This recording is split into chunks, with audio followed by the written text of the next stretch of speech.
that since there's an assignment due today that I can post the YouTube of this, although there's not very many of us this morning, and 1, 2, 3, 4, 5 people brave enough to unmute the camera or whatever in the morning. Nice to see everybody. All right, so tonight, have your first one on Food Inc. Any questions about discussions?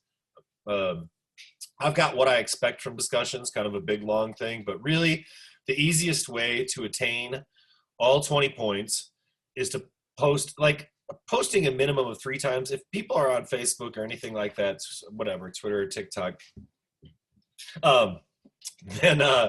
then you're probably making plenty of posts anyway. So why not go back more times? And so at least post the one a week ahead of time. And I say a minimum of 2 more, and I want them all on different days, but do 3 more, do 4 more, do 5 more, whatever. If something's interesting to you, reply many times in detail, and at least no multiple posts on the last day. If you're going to post on the last day, at least, I mean, as far as like if you've only posted once, don't do multiple ones just to kind of bail it out, because that's how you won't get the full 20 points. Otherwise, these are give me points. Your opinions of things that we're watching. I think that there's difficult things built into the class, like the big paper and writing assignments or stuff like that, or more difficult things. And then I think there's things like the discussions, which I want everybody getting full points for all the time, because it's pretty straightforward. And like I said, opinion based. So any questions about discussions before we move on? No. Chapter 4. And we're going to talk about some Top Hat questions today. If anybody has Top Hat questions for Jonathan, or that's our rep, I can pass you on to him. And I think I've already done that in announcements and stuff, but sometimes things get hung up. Just remember that if you've got the app and you're participating and you click in for at least one of the questions that day on any given day, even if you don't answer them all and you're in a big hurry, and it doesn't take that long, but you still get full credit. So the grade book right now for Top Hat is kind of wonky because they're trying to base it on a different percentage. But I'll have that all ironed out. If you're participating, you're likely to get the full points for that. Because again, that's just, that's the daily thing that keeps our discussions interesting, and that I think helps out for the class. So nobody's looking to like take an extra percentage point away. Same thing with discussions. I think that I want to build in some accessible points, some things that are fairly easy. So cheers and good morning to everybody. All right. I'm going to get to the questions for Top Hat from Chapter 4 on socialization, as we're looking at, just how these processes start. And I guess the first question is a good one. And we see really how influential, our family is when I ask this question. And let's get over to it. I'm going to put it over here. Who was the most influential person in your life growing up? And I know that not everybody is able to participate, but if you still want to get the Top Hat thing, because you earn full percentage points for it in the class, you can still, at this point, earn, a couple percentage points. And if you get an 88, that's a 90. And there's no reaching out and saying, how can I get a grade bump or anything? So if you're still on the fence about that, or maybe somebody just got paid or has the means to do it for the first time, I still encourage you to do this. So, all right. Who's the most influential person in your life growing up? My mom. Now, as a dad, always every semester, I'm like, come on, dads. Come on, dads. Let's have some people put dads on this list. But of course, we know we're going to get a lot of both, right? So my mom, 6, mom, 4, all right, dad, 2, father, 2, my parents, my mother, my brother, my older brother, mother, parents, there we go, my grandma. I was hoping to get that at least on the list a little bit here. My brother, my grandfather, most influential person, either my dad or grandpa, mom and dad, all we meet in life, family, friends, teachers. My mom, perhaps unfortunately, and then somebody for Ringo Starr. All right. I'll count that. It's a Beatles reference. I like the Beatles. Somebody had Princess Leia on their list the other day. We all know that I like Star Wars. And of course, any answer like that is going to get a big 2 thumbs up from here. So I can understand how Princess Leia might be the most influential person in your life. Star Wars is one of the most influential things in my life. So why did you answer this way? I think it's really interesting. Not only are mom and dad interesting, we know we're going to get a lot of that. When grandparents are the most influential person in your life and we don't have as close of a bond, with our extended family in this culture anymore like we used to. That's always interesting if it's somebody outside the family. So if you're willing to, I know it's early, but why did you answer the way that you answered?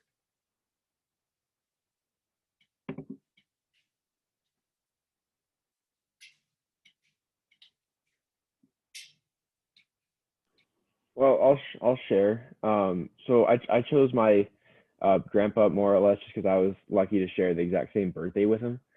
So Ah, every year we'd always go out and celebrate with him, and I mean just the way that he was and just the way that he grew up because he started at the very bottom and he worked his way back up. Just showed me like the work attitude that I can have towards everything. So that's my awesome. story. Cool. And like I said, there's a lot of cultures where extended family, for all sorts of reasons, is still living with the family. But that's not necessarily right our culture anymore. Over the last 70 years or so, as people age, and it's a difficult thing to take care of a parent, even approach that kind of thing. So for a lot of folks, for sure.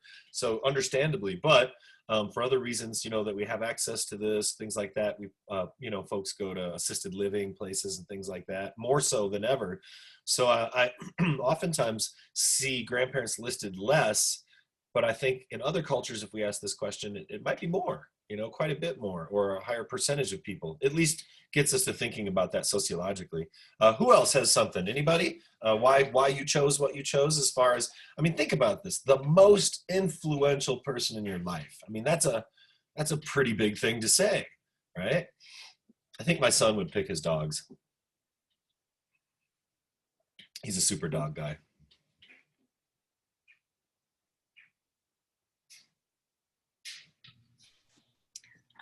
I guess I can share. Sure. So I actually did grow up in a three-generational household. Um, my family's super mixed, but there's a lot of Hispanic and Native, I guess, like ideals that we still carry on. And so that's why I wrote down my grandfather. And I think because we lived with our grandparents, that like I had the chance to be exposed to like all the stories that I was told growing up. Yeah, that's pretty amazing. Anybody who's, if you're not close to your grandparents, but people that have worked with the elderly in any capacity, and listening is just one of the most amazing things, especially growing up around people, but your own family too, right? Because where you've been and stories about your parents that you might not have heard or anything like that. Yeah, that's great. My grandparents actually got me to come out to Colorado inadvertently because they're from Evergreen. And since my parents were teachers, we didn't have money to do like Disney or anything like that. It was just out to see her parents. But I came out to Colorado every year, I think, almost. And I've been here 20 years now. But it was obvious that she was mountain woman and organic food loving, hardcore mountain woman. Yeah, it took a lot for them to pry her away from that mountain when she finally had to leave Colorado. But yeah, awesome. Who else? Anybody else? Parent or a brother, sibling? What about a sibling? I mean, sometimes people are really, really close as siblings, and saying that person is the most influential. We got a couple of that the other day in my class too, which I found really interesting. Anybody? Even if your camera's not showing him, since there's 39 people here, anybody, a sibling? I could say sibling because I have a twin brother. So why the most influential? I don't know because with twins, like from the second you're born, you kind of do like everything together. And I remember like always when we were little, like even in like elementary school and sometimes in middle school, I'd kind of like always, I guess, like look up to him even though we were the same age and like born on the same day. I'd just be like, dang, I really want to be like my brother. Did they have a thing back then? I can't remember, where you were like expected to be in the same class even, or did Yes. Oh my gosh. Me and my brother were in the same classes all the way from like elementary school, honestly, all the way up until like seventh, eighth grade. And then high school was kind of finally like our breakaway from each other. right on. So, I mean, just like proximity, like who you're playing with. and stuff like that. Sure, that's the sibling thing is interesting. And then I'll bring up a dirty word here. I know it's early in the morning, but only child. Oh, I know when I say only child in a room full of 200 people, you can feel the air just go like right out of the room. I'm an only child and a Leo. Look out. So where my peeps at? I got any only children in here? So yeah, there we go, Jordan. So, it's interesting now to be the father of a 12-year-old and a 15-year-old, because I didn't get to experience that. So it took a couple years where, I mean, the boys were older than a couple years, but they'd be like 4 and 6 or 5 and 7, and they'd be engaged in murderous combat. And I would be like, I got to break this up. And my wife would be like, no, you do not break this up. You will let them sort it out amongst themselves in the wild. And I was like, really? So we'll talk about siblings and birth order and stuff like that next time we meet, because I think it's really infinitely interesting and experience, not only of somebody who has a brother or sister, a twin, but somebody who doesn't. It's a whole different set of dynamics. All right. Anybody else here? Why you chose to? Did anybody pick mom or dad that wants to chime in? Dad? Mom. Go ahead. I said my mom, and it's just basically because my dad worked. He was traveling a lot, so I didn't see him a lot growing up, and my mom was there taking care of us. And so she was the only adult I knew for a long time, really. So yeah. I think this statistic is like a decade old, but a decade ago, what do you think was the average amount of FaceTime that a dad got with their kids one-on-one per day? I know what it is, but make a guess. Like half an hour, maybe Less. an hour. Less? Less. That's sad. Who's got it? Heaven, do I hear 20? Do I hear 20? Do I hear 15? Do I hear 10? Wasn't it like 30 yeah. seconds? Yeah, it is. It's under a minute.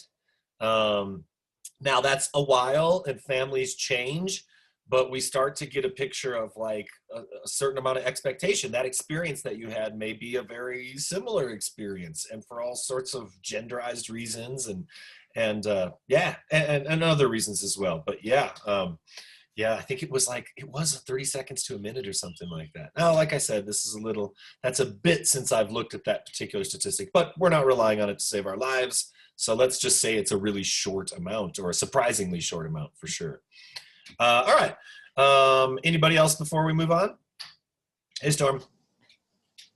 I have a question about that statistic, actually. Yeah.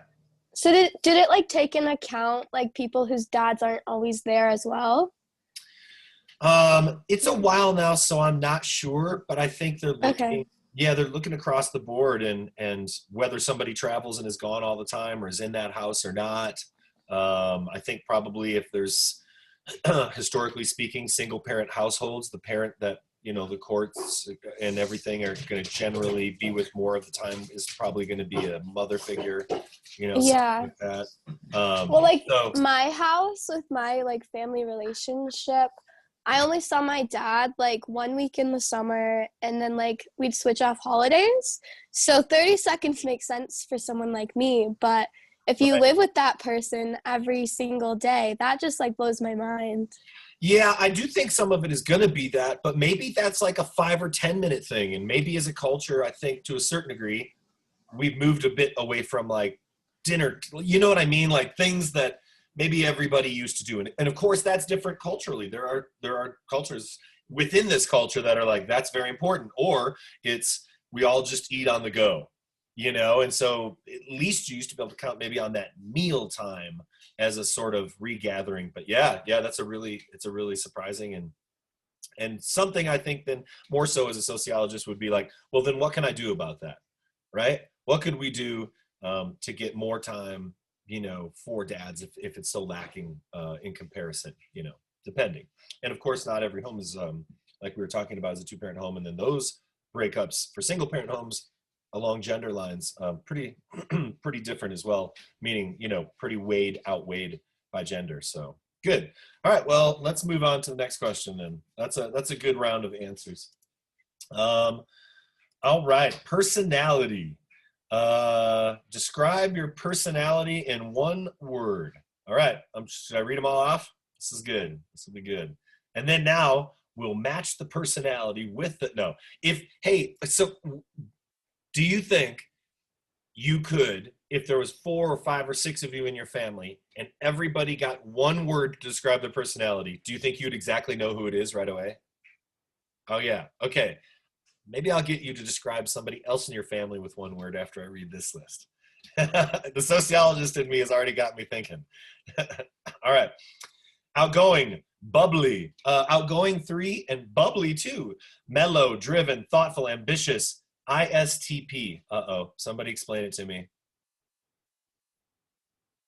What's ISTP? No? You might know? All right.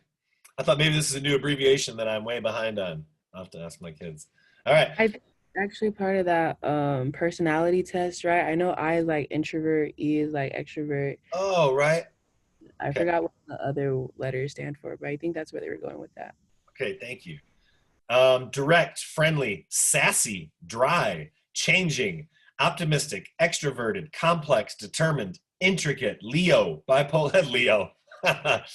The best question about that is like when people say, do you know what a Sagittarius is all about, or an Aries? And as a Leo, your answer is, why would I need to know anything about those other signs?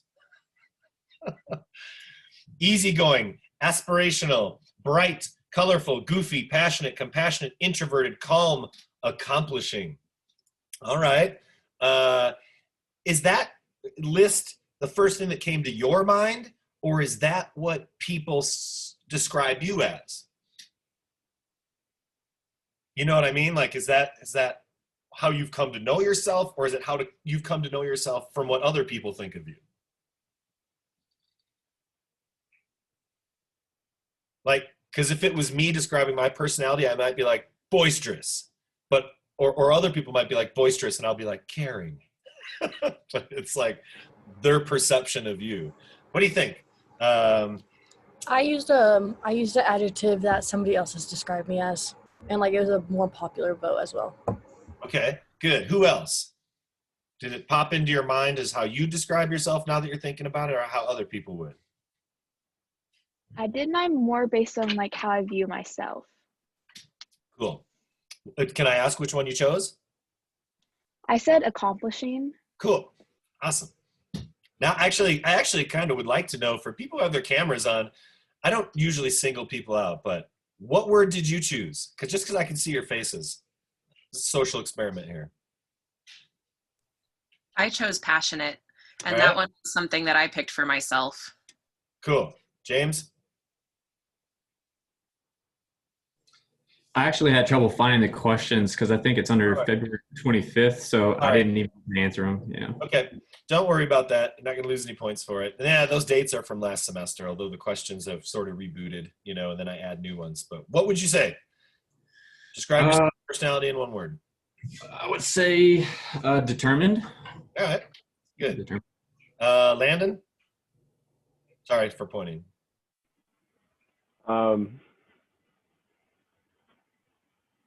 Yeah, determined sounds like a good word. Thanks, James. All right, James, I'm gonna put you on the spot again. All right, social experiment. It's early. Describe is it your son? Daughter, actually. Describe your daughter in one word. She's making fart noises with her mouth so goofy. Awesome. Yeah. Awesome. Sophie? I would also consider myself pretty passionate, just in the way that I love people and the way that I go after things. All right. And then I'm going to single you out, Ashley, just because you're the last face here than the ones I can see currently. All right.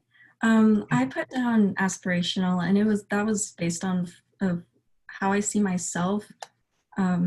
Basically, because like I would put accomplishing, but like I'm never satisfied, so I don't like feel accomplished most of the time. So I'm always like just trying to do more. Right. Cool. All right. Awesome. For everybody who's participating, even though I'm putting you on the spot this morning, I appreciate it. All right. So Cool. So that's some way to think about our personality. Like, how do you form your personality, right? Like by now, you've been around long enough. I was trying to think of my own sons. You know, my one son, Zion, the 12-year-old, I'd say artistic. My older son, Storm, intense, right? Like he's like taking college calculus. He's 15 and his sophomore. He's taking college calculus, like super high level orchestra stuff. I don't know, he's just a really intense, whatever he does, it's like intense. And then he also just discovered Weird Al Yankovic. All right. So my 15-year-old is now like listening to Weird Al. And now I think he's heard like Weird Al's version of Michael Jackson's Beat It before he even heard Michael Jackson's version. And so anyway, it's pretty hilarious that he's getting into that. And my wife, my partner, I would say, inspired because she's an artist and a really awesome, amazing. There's this painting on the wall, but there's a lot of stuff that she's done. I'll show you some artwork of hers. Oh, hey, I was just talking about Julie. There she is. Pretty much, I'm trying to surprise my family member and get to introduce you to each one of them accidentally during the course of this semester. All right, so how we form our personality, that's the most influential person in your life. What you think or what others think is your sort of chief characteristic or primary sort of personality trait. And then we'll wrap up with this one. And I had a picture on the slide of me in a Bears shirt outside before I think I had any gray in my beard from a few years back. And then also next to it was Storm, that's not me, in a little bear outfit, like a little tiny bear zip up thing, because that's what you do. You indoctrinate your children to a sports team, whether that turns out good for them or not, whatever, right? But how are you? And the question was, because we're looking at like different now. So looking at yourself from within or without, this is your choice. Are you the same person now as when you were a kid? Maybe 5 years old. Now, of course, most of you are looking at a time period of 12 or 13 years difference. Many of you are, 17, 18, 19 in this class. Some of you might be a little more than that. So you're still able to look back and definitively say, and my other class was similarly this statistical breakup. 7 people said, yes, I'm the same as when I was 5, and 25 people, so a factor of over 3 times plus more, said no. So, but really as sociologists, what we're interested in is the why. So why did you answer I'm different, right? And how are you the same, okay? Well, and why or in what ways? Because I think you could probably answer this both ways, but the class was pretty split in no, I'm not the same. So what do you think? Why did you choose what you chose?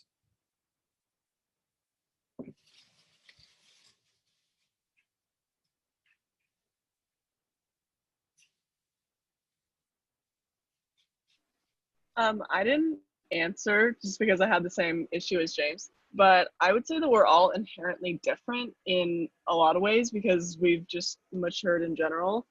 And personally, I don't really remember what I was like when I was 5, but from like seeing pictures and stuff, I would say that I was like a pretty happy, outgoing kid. So I would say that has been consistent in my life. All right, good. So your outgoingness, the same. And some people, right, from 5, 6, 7 years old, I mean, remembering when the boys went to school and stuff like that, some people are really introverted from the start and tend to stay that way, and some people change quite a bit. So yeah, based on that, part of our aspect of your personality, which is what we're talking about here, same, and then the other different. All right, who else and why or how? And why so overwhelmingly do people choose different? I said yes. Well, obviously, like my opinions have changed and like different like things have affected how I see the world, but I feel like I know myself well enough to know that I'm more or less the same as I was. And I just have the same values as I did, and yeah. Okay, so values, even though, 12 years, 13 years has passed, you're struck by the fact that you've, maintained similar values. All right, who else? What did you choose and why?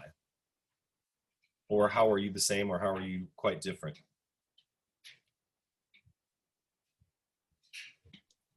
I chose different because I mean, there are some things that are the same, like I'm creative, I always have been, but I did a lot of work intentionally to undo all of this conditioning that I learned as a kid. So I said different because of that. Okay.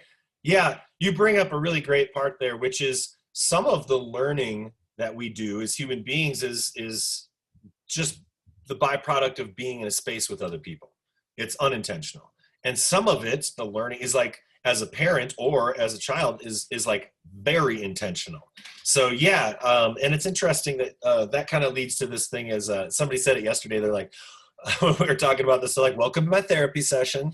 And it's like, yeah, right. Because we're talking about how you get to where you're at as a human being. And so I imagine some of it is that the influence that your surroundings has, of course, is sociologists, we know that. But another big part of it, you know, because we're talking nature nurture here, right? Obviously during the course of this too. Part of it is just what you set your mind to doing. And some people, I think, who would describe themselves like as determined, you know, probably take charge of that, you know, that trajectory a lot. And other people might not, you know, some people are more active participants in changing who they are. Some people maybe that describe themselves as mellow or laid back might be sort of, you know, in that vein. So good. Who else? Why are you different or why are you the same? It really gets to be interesting. Oop, try and lighten up my camera there.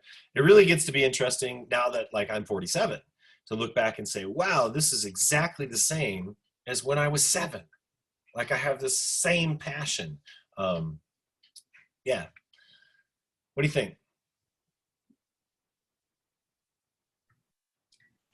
I said that I was different when I was little, and I can kind of relate to Allie's perspective on this, that like you have to sometimes intentionally like shift the way you like approach things versus like how you like your default of reacting towards like different things in your life when you're little, because you know, like it might be like family or like household aspects that you have no control of when you're little.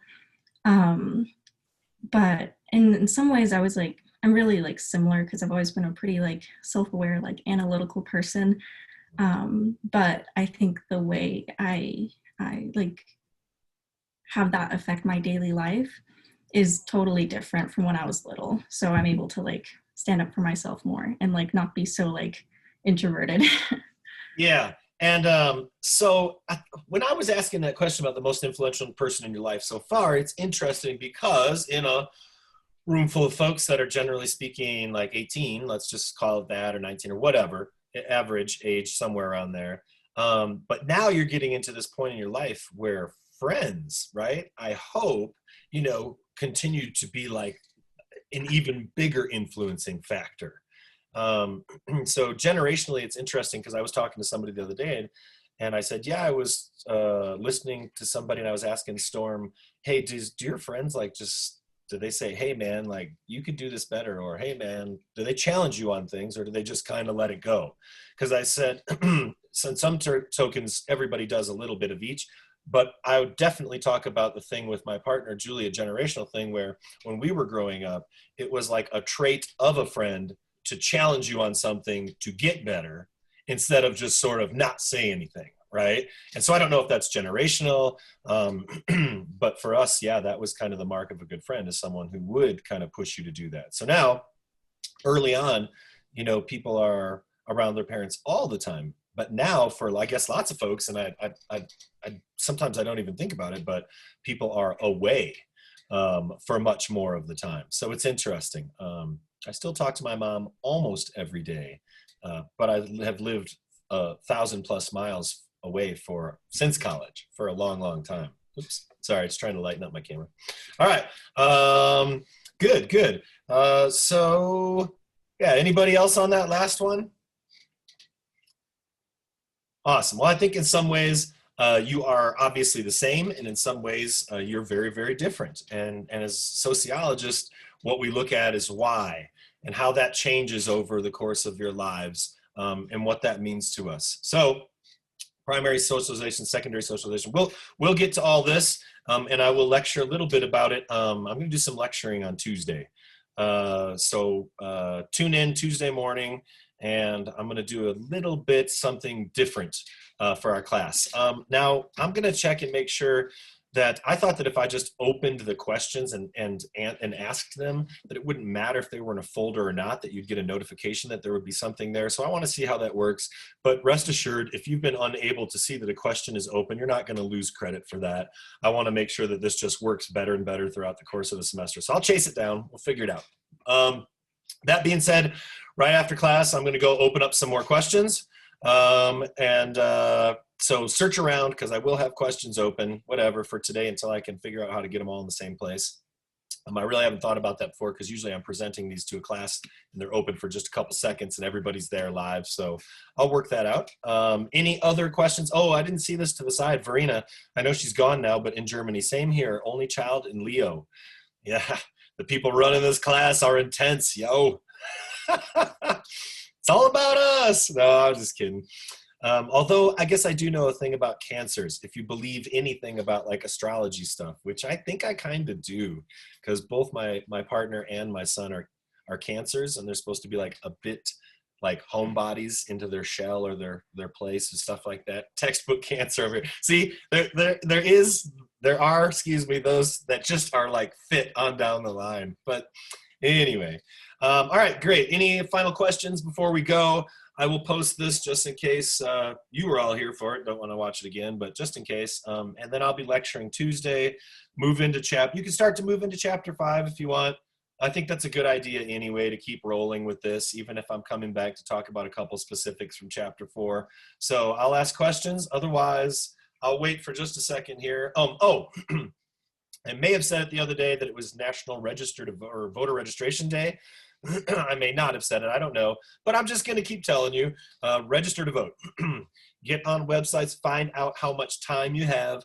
Voting by mail is generally really safe, but if you get your ballot ahead of time, there's drop boxes on campus. But because such a low percentage of people, and I know I sound like a broken record, but in your age group voted last time around, flex your democratic muscle and make this a true democracy by getting more and more and more and more people to vote, and stay on top of it. And don't let apathy or how disappointing, and I'm not saying this, look, a lot of political decisions across the board are just disappointing. And that like transcends party lines, right? I mean, we've already by now, we needed to have equal pay. Already by now, we need to be past this business where the police are incapable of not policing with bias. We need to be past this. So I would say that a big part of getting past that isn't our ideals and our beliefs. It's going out there and doing it, putting it on a piece of paper, having it counted, and making sure that you do that. So a vote. And vote early, and get your friends to register to vote, and do what you can to continue to be safe and wear your masks and be good people and do good things. Cha cha cha. By the way, if you didn't know that's the best ending to any song, it is. All right. So cha cha cha, people. Take care. It's nice to see all of you, and I hope your semester's going good. We're 1/3 of the way through the semester, so get on top of that discussion today. Make sure that you post by today. So that you get full points, easy points. I want you to succeed in this class. All right, be well. Take care. Thanks. Peace, everybody. Reach out if you need anything.